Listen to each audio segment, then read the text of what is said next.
What lies ahead is the sophomore full-length album from Polish melodic black metal influenced death thrash metal band Frightful. These guys are pretty young. They'd been in some other groups earlier. They've definitely tried different types of death metal and death thrash in the past. They're focusing on this one, coming in from a point of almost more bestial, aggressive death thrash on the previous record. You could definitely hear shades of Dissection, Creator, and Merciless from Sweden in that first record, and a lot of that is basically repeated here on this second record, but in a very different way. They've refined their compositional forms. They've taken on a little bit more of what I would consider Terminal Spirit Disease era At the Gates influence into their sound. It's not exactly a No Fashion era melodic black death metal record. It would have fit in back there by way of its intent and its spirit and the general atmosphere it creates. So we'll get a taste of that here with a clip, and then I'll talk more about why I enjoyed this record so much.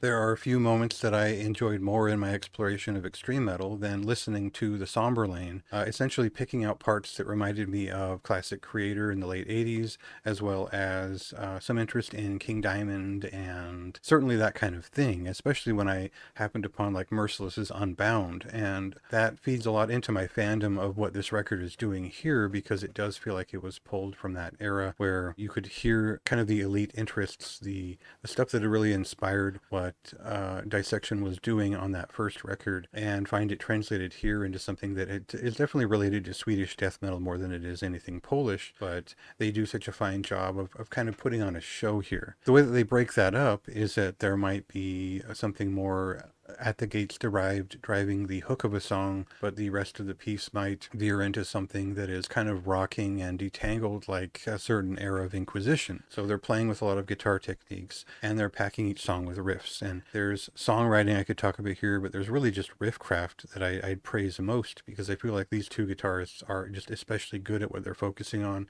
They've specialized here, and they've turned it in a direction where it's not just pure death thrash and aggression, but there's also melody involved.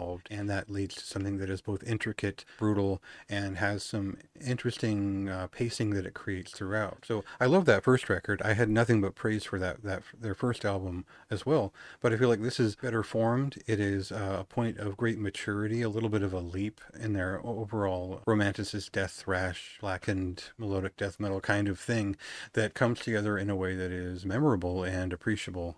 Even if it is referential in a very clear way, it doesn't mean I didn't have a great time with it. So that's a high recommendation for me. Granted, that album art is just, I'm sorry, it is just terrible. And maybe it's the coloration that they chose, or the image looks like it is an interpretation of an AI derived image. Overall, it just doesn't really speak to me, or it just doesn't line up with what this record is doing for me. But I'm sure they could explain it out. I really didn't like it. Beyond that point, fantastic record. I do think it is one of the better things you could have picked up in February. It released on February 28th along with a million other things. So if you missed it, check it out. And while you're at it, read my written review and see what I thought about it in detail. Ça fait